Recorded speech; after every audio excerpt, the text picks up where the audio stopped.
సినీ నటుడు మంచు మోహన్ బాబు కుటుంబ గొడవలు రచ్చకెక్కాయి. హైదరాబాద్ జల్పల్లిలోని మోహన్ బాబు ఇంటికి మనోజ్ వెళ్లడంతో నిన్నంతా ఉద్రిక్తత వాతావరణం కనిపించింది. తోపులాటలో మోహన్ బాబు కాలికి గాయమవడంతో ఆసుపత్రికి తరలించారు. ఇక రాత్రి వరకు పోలీసులు, బౌన్సర్లు అక్కడే పహారా కాశారు.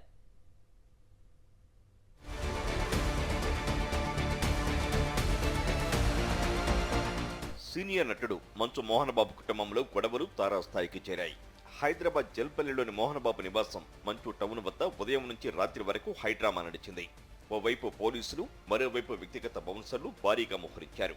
దుబాయ్ నుంచి మంచు టౌన్ కు తిరిగి వచ్చిన మోహన్ బాబు పెద్ద కొడుకు విష్ణు తొలుత తన సోదరుడు మనోజ్ తో ఇటీవలి పరిణామాలపై చర్చించారు. అయితే ఆ చర్చలు సఫలం కాకపోవడంతో ఇంటిని ఆధీనంలోకి తీసుకుని మనోజ్, ఆయన భార్య మౌనిక, వారి సిబ్బంది బౌన్సర్లను బలవంతంగా బయటకు పంపించి వేశారు. ఈ నేపథ్యంలో ఆయా బౌన్సర్ల మధ్య వాగ్వాదం, తోపులాట, ఘర్షణలు జరిగాయి.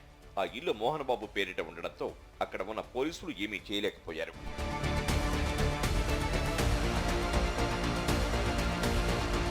తనపై దాడి జరిగిందని లిఖితపూర్వకంగా ఫిర్యాదు చేసినా రక్షణ కల్పించకుండా పహాడీ షరీఫ్ పోలీసులు ఏకపక్షంగా వ్యవహరిస్తున్నారని మంచు మనోజ్ ఆరోపించారు. తాను ఆస్తి, డబ్బు కోసం పోరాటం చేయటం లేదని, ఆత్మగౌరవం, భార్య, పిల్లల రక్షణ కోసం పోరాడుతున్నానన్నారు. ఈ విషయంలో న్యాయం కోసం ప్రపంచంలో ఎవరినైనా కలుస్తానంటూ వ్యాఖ్యానించారు మనోజ్. అనంతరం శాంతి భద్రతల అదనపు డీజీ మహేష్ భగవత్ తో పాటు ఇంటెలిజెన్స్ డీజీ పి శివధర్ రెడ్డిని సతీ సమేతంగా వెళ్లి వేర్వేరుగా కలిశారు.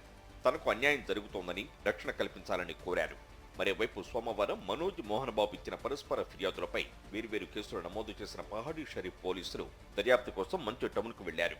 మోహన్ బాబు నుంచి వాంగ్మూలం నమోదు చేశారు.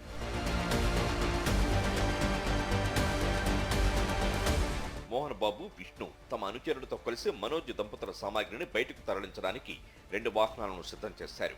ఈ విషయం తెలుసుకున్న మనోజ్, మౌనిక తిరిగి మంచు టౌన్ కు వెళ్లారు. అయితే సెక్యూరిటీ సిబ్బంది గేట్లు తెరవకపోవడంతో తన 7 నెలల పాప ఇంట్లో ఉందంటూ వారితో మనోజ్ వాగ్వాదానికి దిగారు. బలవంతంగా గేట్లు తెరుచుకుని లోపలకు వెళ్లారు.